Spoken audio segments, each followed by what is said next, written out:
السلام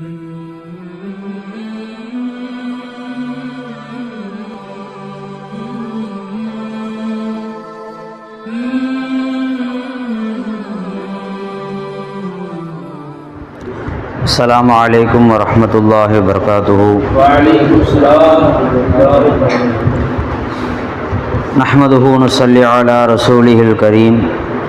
أما بعد فقد قال الله تعالى في كلامه القديم وهو أصدق الصادقين.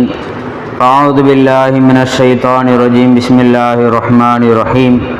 إن الله وملائكته يصلون على النبي يا أيها الذين آمنوا صلوا عليه وسلموا تسليما.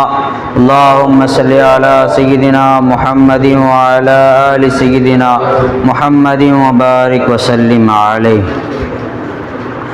قال الله تعالى في مقام آخر كلا بل ران على قلوبهم ما كانوا يكسبون. صدق الله العلي العظيم.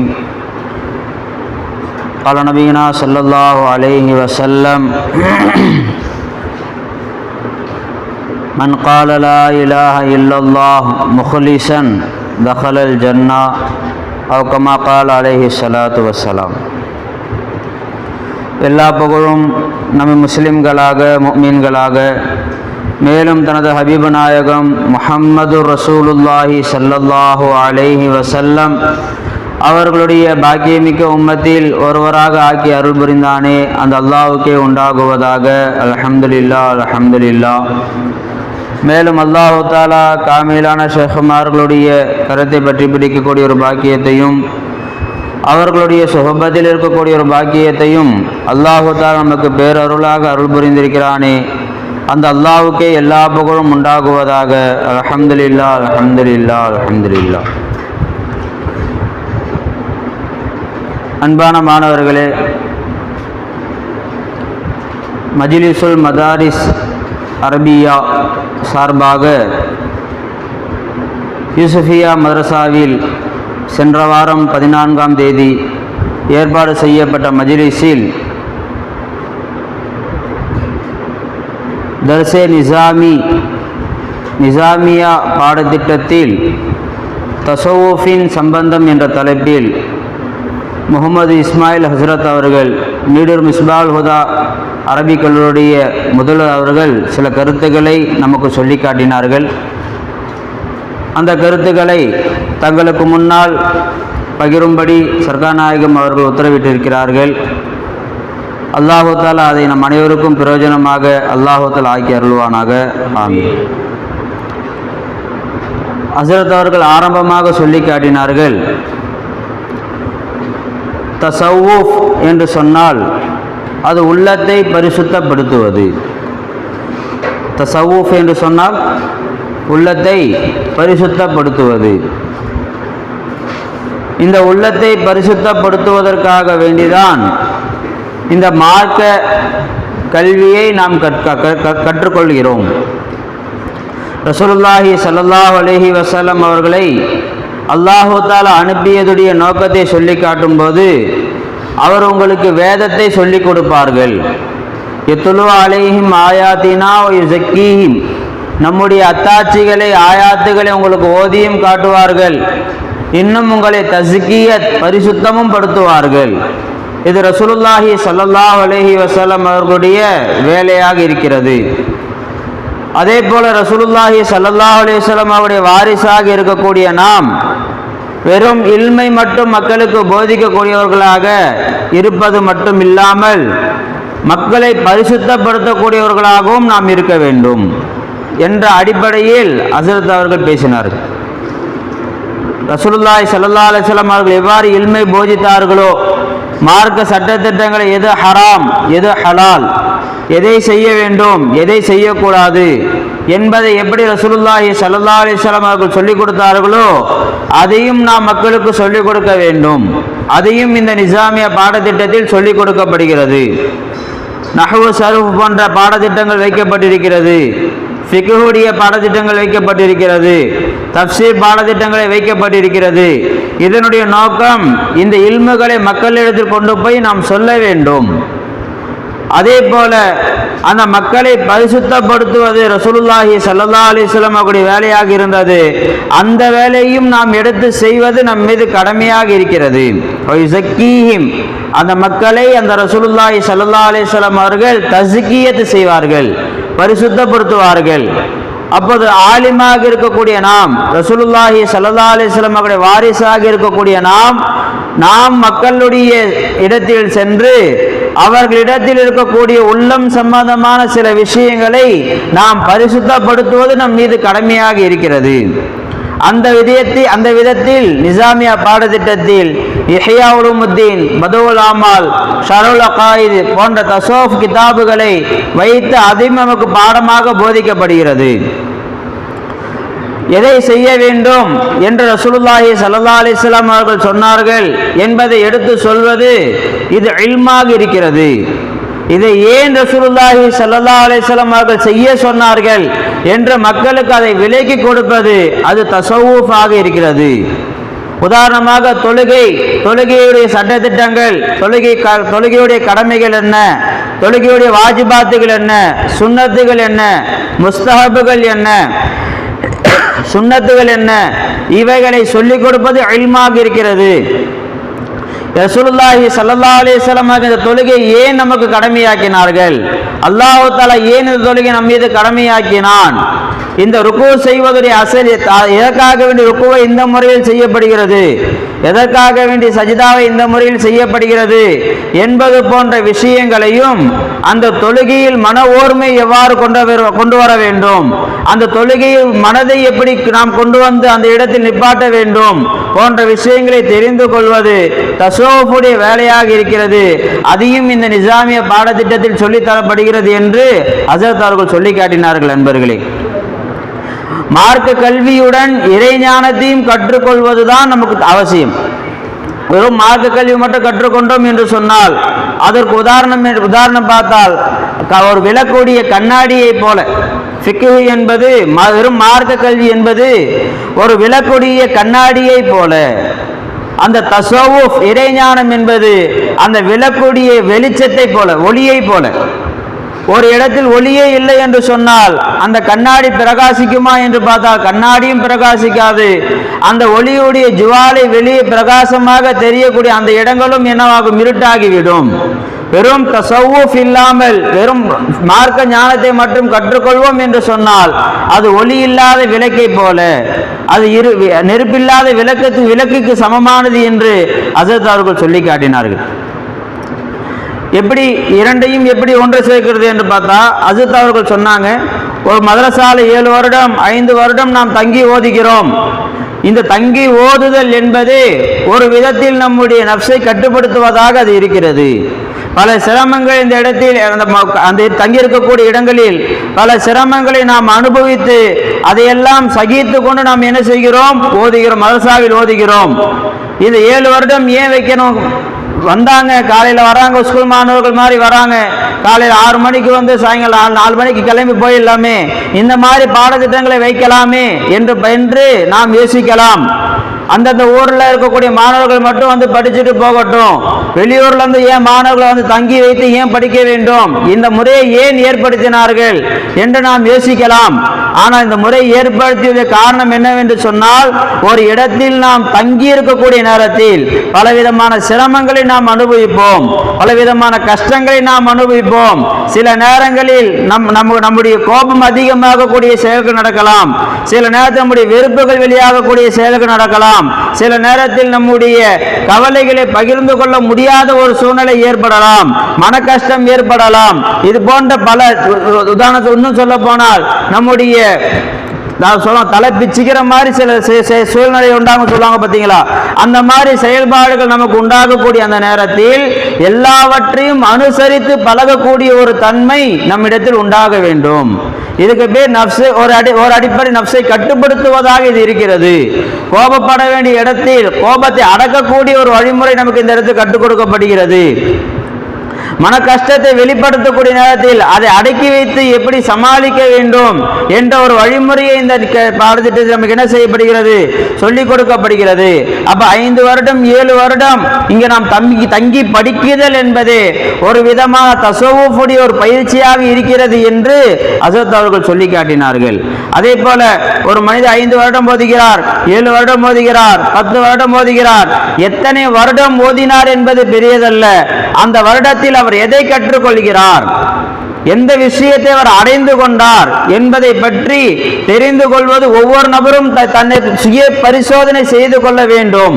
நான் இத்தனை வருடம் மதரசாவில் ஓதினேன், இத்தனை வருடம் இங்கு தங்கி இருந்தேன், நான் எதை கற்றுக்கொண்டேன் என்று ஒவ்வொரு மாணவரும் யோசிப்பது கடமையாக இருக்கிறது. ஷகீக் பல்கி ரஹ்மத்துல்லாஹி அவர்களிடத்துல ஹாத்தம் என்ற ஒரு மாணவர் ஓதிக்கொண்டிருந்தார்.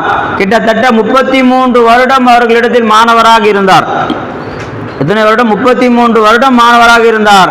அவர்களிடத்தில் ஷகீக் பல்கி ரஹ்மத்துல்லாஹி அவர்கள் கேட்கிறார்கள், இத்தனை வருடமாக என்னிடத்தில் மாணவராக இருக்கக்கூடிய நீங்கள் எதை கற்றுக்கொண்டீர்கள் என்று கேட்கிறாங்க. அப்ப அவங்க சொன்னாங்க, நான் 8 விஷயத்தை நான் உங்கள் இடத்துல கத்துக்கிட்டேன். 33 வருஷத்துல எத்தனை விஷயம் சொல்றாங்க? வெறும் 8 விஷயம் நான் என்ன செய்து உங்களிடத்தில் கற்றுக்கொண்டேன்.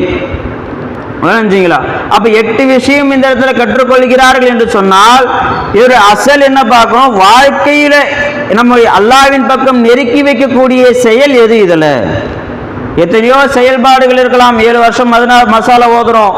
இந்த மசாவில் ஓதக்கூடிய நேரத்தில் எத்தனையோ செயல்பாடுகளை நாம் பார்த்து கொண்டிருக்கிறோம். ஆனா நம்முடைய எண்ணம் என்னவாக இருக்க வேண்டும்? எந்த செயலை கொண்டு நாம் அல்லாஹ்வை நெருங்கிக் கொள்ளலாம்? மார்க்க கல்வியை கற்றுக்கொண்டால் அல்லாஹ்வை நெருங்கிடலாமா? நெருங்க முடியாது. அது அல்லாஹ்விட்ட நன்மையை பெற்றுக்கொள்ளலாம்.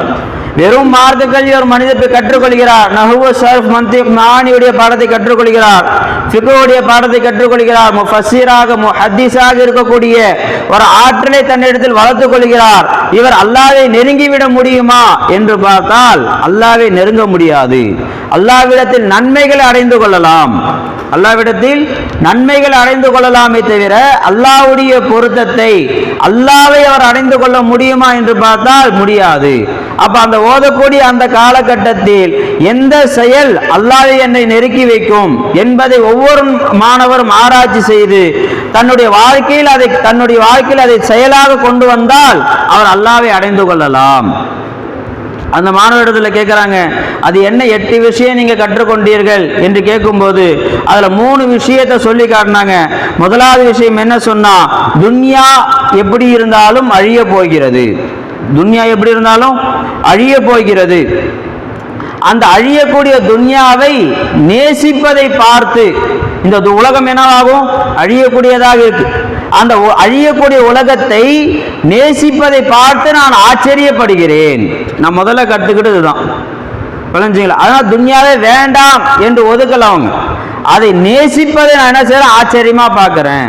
துன்யாவை பயன்படுத்த வேண்டும், துன்யாவை அனுபவித்துக் கொள்ள வேண்டும். ஆனா அதை நேசிக்கிறாங்க. பார்த்தீங்களா, ஒரு நல்ல ஒரு பெரிய ஒரு கார் வாங்குறாங்க. அந்த காருடைய நேசத்தை தன்னுடைய உள்ளத்தில் அவர் ஏற்றிக்கொள்கிறார். அந்த கார் ஒரு நேரம் இல்லை என்ன ஆகும், நம்மை விட்டு அது போய்விடும், அல்ல அதை விட்டு நாம் போய்விடுவோம். இந்த நேரத்தில் அந்த உள்ளத்துடைய நிலைமை என்னவாக இருக்கும்? எவ்வளவு சிரமமானதா இருக்கும். இவ்வளவு உயரகமான காரை விட்டுட்டு போறோமே என்று அந்த உள்ளம் எவ்வளவு கவலைப்படும். இவ்வளவு அழகான வீட்டை விட்டுட்டு போறோமே, இவ்வளவு அழகான வியாபாரத்தை விட்டுட்டு போறோமே, இவ்வளவு பேங்க் பேலன்ஸை விட்டுட்டு போறோமே என்று அந்த உள்ளம் எவ்வளவு சிரமப்படும். இந்த இவ்வளோ எப்படி இருந்தாலும் இந்த துன்யா விட்டு நாம் அழிந்து விடுவோம், அல்ல துன்யா நம்மை விட்டு அழிந்து விடும் என்று தெரிந்த ஒரு மனிதர் அதை நேசிப்பதை பார்த்து நான் ஆச்சரியப்படுகிறேன் என்று அந்த ஹாத்தம் ரஹ்மத்துல்லாஹி அவர்கள் சொல்லி காட்டினார்கள். இரண்டாவது விஷயம் சொன்னாங்க, அல்லாஹ் தஆலா நமக்கு ரிஸ்கை நிர்ணயித்து விட்டான். அல்லாஹ் நமக்கு ரிஸ்கை நிர்ணயித்து விட்டான். இத்தனை வருடம் இந்த மனிதர் வாழ்வார், இவ்வளவு உணவுகளை இவர் சாப்பிடுவார், இத்தனை வஸ்துக்களை இவரிடத்தில் வந்து சேரும், கொண்டு வந்து சேர்க்கப்படும், இவ்வளவு பொருட்களை இவர் பயன்படுத்துவார் என்று அல்லாஹ் தஆலா இவர் வாழ்வாதாரங்கள் எல்லாவற்றையும் நிர்ணயித்து விட்டான். அப்படி இருக்க ஒரு மனிதன் அந்த வாழ்வாதாரங்களை தேடிக்கொள்வதற்காக வேண்டி அவன் பயங்கரமான முயற்சியை எடுத்துக்கொள்வதை பார்த்து நான் ஆச்சரியப்படுகிறேன். ஒரு மனிதன் அல்லாஹ் ரிஸ்கை நிர்ணயிச்சுட்டான். உழைக்கும்படி அல்லாஹ் கட்டளை விட்டு விட்டான். ஒரு அளவு உழைத்தால் என்னவாகும்? அல்லாஹ் அந்த ரிஸ்கை கொண்டு அவங்க கிட்ட சேர்த்துறான் அல்லாஹ் தஆலா. ஆனா அந்த உழைப்பு தான் எல்லாத்துக்குமே அவசியமானது. அந்த உழைப்பு இல்லை என்றால் நான் வாழ முடியாது என்று அந்த உழைப்புக்காக வேண்டி மட்டும் முக்கியத்துவம் கொடுத்து வாழ்வதை பார்த்து நான் ஆச்சரியப்படுகிறேன். எதுக்கெடுத்தான் கடை தொழுவான கடைக்கு வர்றது, கடையில வேலை இருக்கு.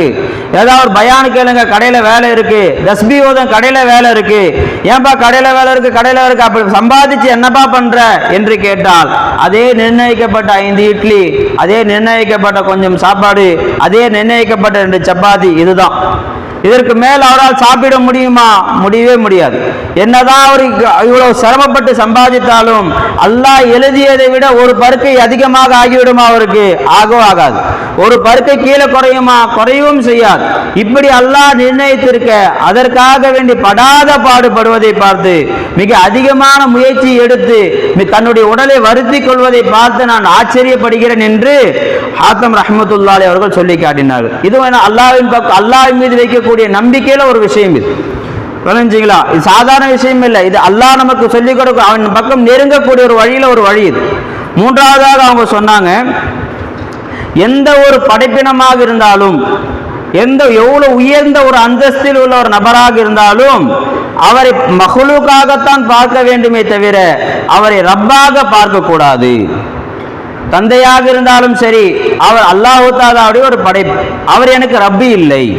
தாயாக இருந்தாலும் இவருக்கு அல்லாஹ்வுடைய ஒரு படைப்பு, எனக்கு அவருக்கு ரப்பி இல்லை.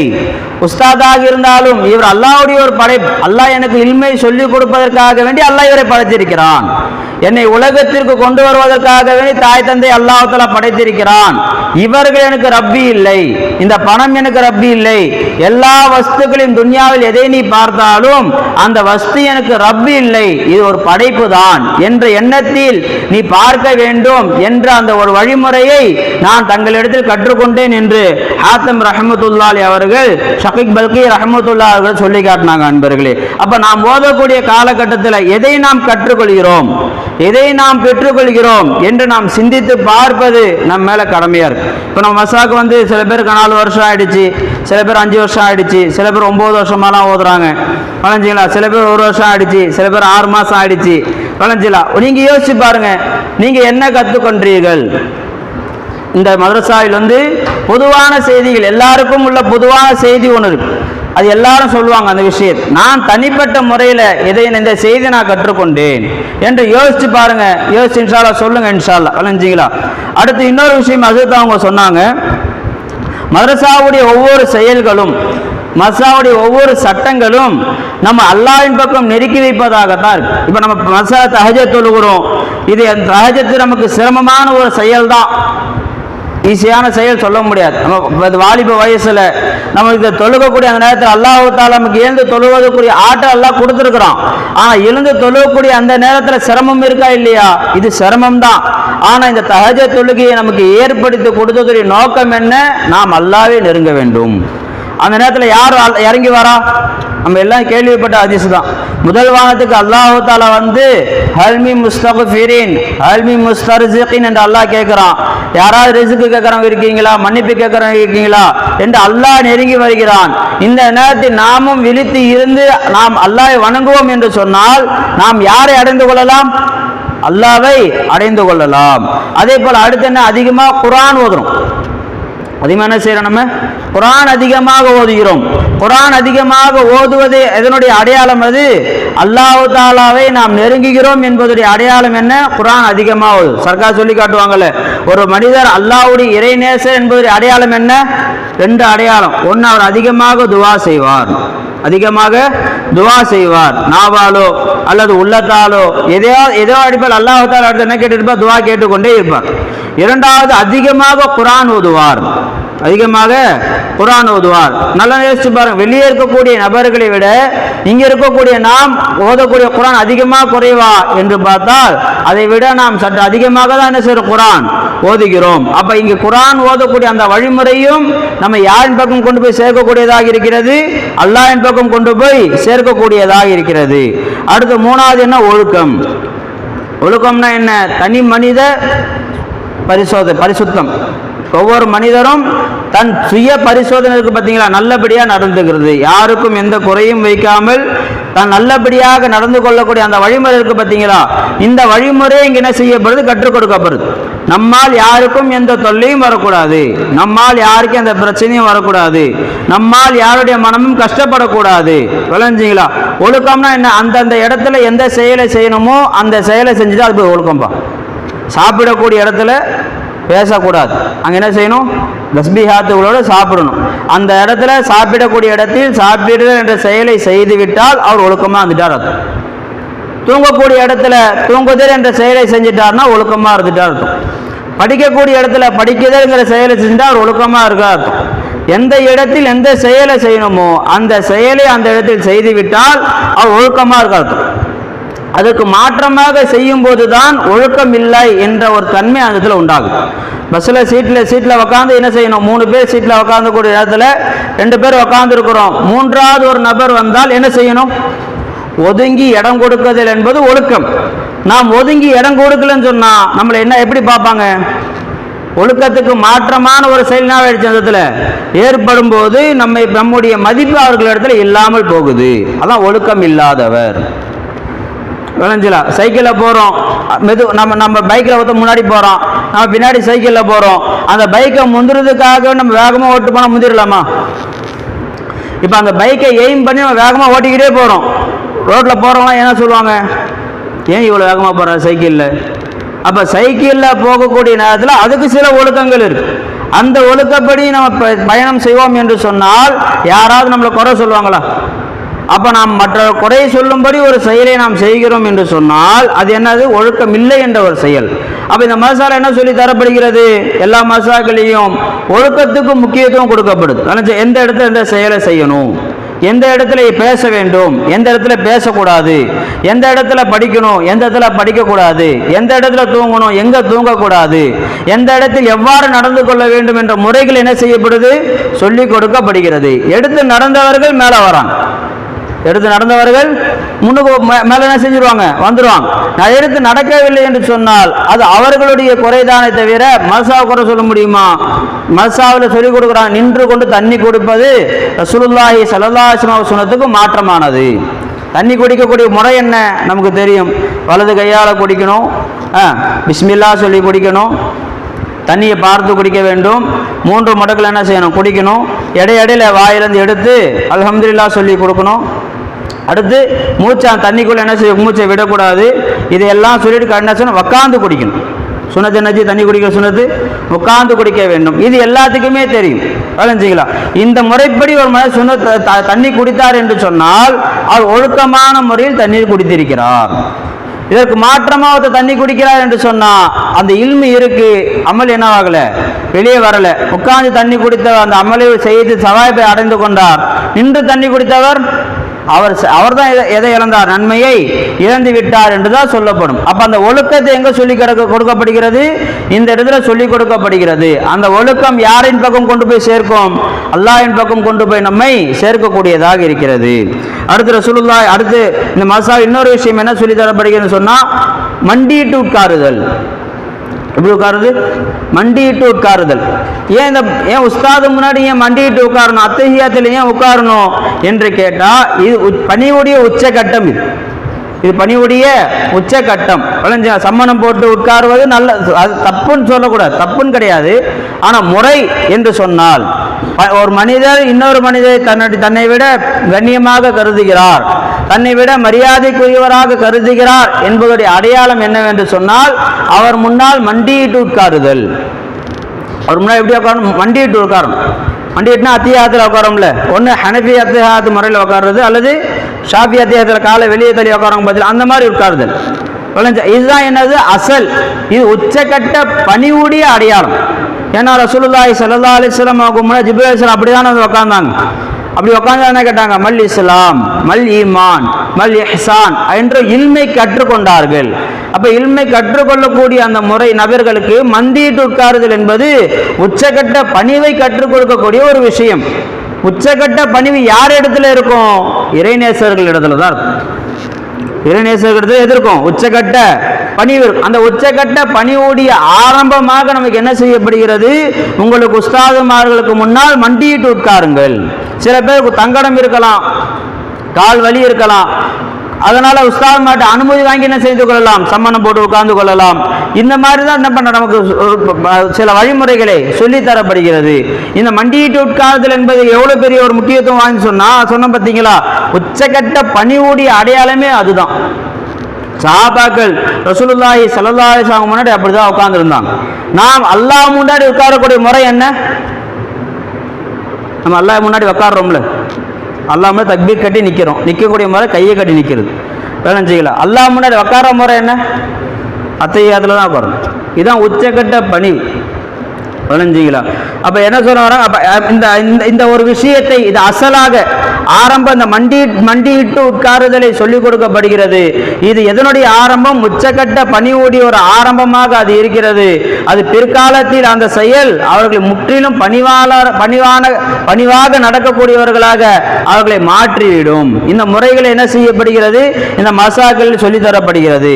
அடுத்து சொன்னாங்க, இல்மை விட எதுக்கு நம்ம அதிகமாக முக்கியத்துவம் கொடுக்கணும் என்று பார்த்தா, இல்மோடு சேர்த்து, இல்மை விடன்னு சொல்ல, இல்மோடு சேர்த்து அதபுக்கும் அதிகமாக முக்கியத்துவம் தர வேண்டும். நான் அதபா இருக்கிறேன் ஆனால் இல்மு படிக்க தேவையில்லை என்று சொன்னால் அதுவும் தவறு. நான் இல்முக்கு முக்கியத்துவம் கொடுக்குறேன், டைம் எப்படி போனா என்ன, உதாரணமாக இந்த நேரத்தில் வந்து உட்கார வேண்டும் என்று சொல்லப்பட்டிருக்கு, நான் படிக்க செய்கிறேன் என்று சொல்லி நீங்கள் உட்காந்து படிச்சுட்டு இருக்காரு, இதுவும் தவறு. விளைஞ்சிங்களா? நான் சீக்கிரம் போய் உட்கார வேண்டும் என்பதற்காக வேண்டி பெல் அடிக்கிறதுக்கு முன்னாடி எழுச்சி ஓடுறார். நான் வந்து கரெக்டாக என்ன செய்யணும்? தொலைவில் வந்து உட்கார வேண்டும் என்பதற்காக வேண்டி பாடத்தை விட்டுட்டு என்ன செய்யறாரு? எழுந்து ஓடுறார். பாடம் இன்னும் 1/4 மணி நேரம் இருக்கு, அதுக்குள்ள என்ன இப்படி உட்காராரு, இப்படி உட்காராரு. ஏன்பா? சீக்கிரம் போனாதான் நான் முன்னாடி போய் உட்கார முடியும், நல்ல பேர் எடுக்க முடியும். அப்ப இல்மை விட்டு அதவை கற்றுக்கொண்டாலும் அது என்ன கிடையாது, பிரயோஜனம் தராது. புரிஞ்சுங்களா? அதவை கற்றுக்கொண்டு இல்மை விட்டாலும் ரெண்டுமே என்ன கிடையாது. இல்மு அதவு ரெண்டுமே என்ன இருக்கு? ஒரு நபர் இடத்துல இருக்க வேண்டும். அதனால தசவுஃபும் இருக்க வேண்டும், அதே நேரத்தில் மார்க்க கல்வியும் அவரிடத்துல இருக்க வேண்டும். அந்த இரண்டும் இருந்தால்தான் அல்லாஹு தஆலா இடத்தில் அவர் நெருங்குவதற்கு மிக இலகுவாக இருக்கும் என்று ஹஸரத் அவர்கள் நமக்கு சுருக்கமான முறையில் சொல்லி காட்டினாங்க. அல்லாஹு தஆலா அவ்வாறு வாழ்வதற்குரிய ஒரு வாய்ப்பை அல்லாஹு தஆலா நம் அனைவருக்கும் ஏற்படுத்தி தந்தல் புரிவானாக. ஆகிர் தாவானா அல்ஹம்துலில்லாஹி ரப்பில் ஆலமீன்.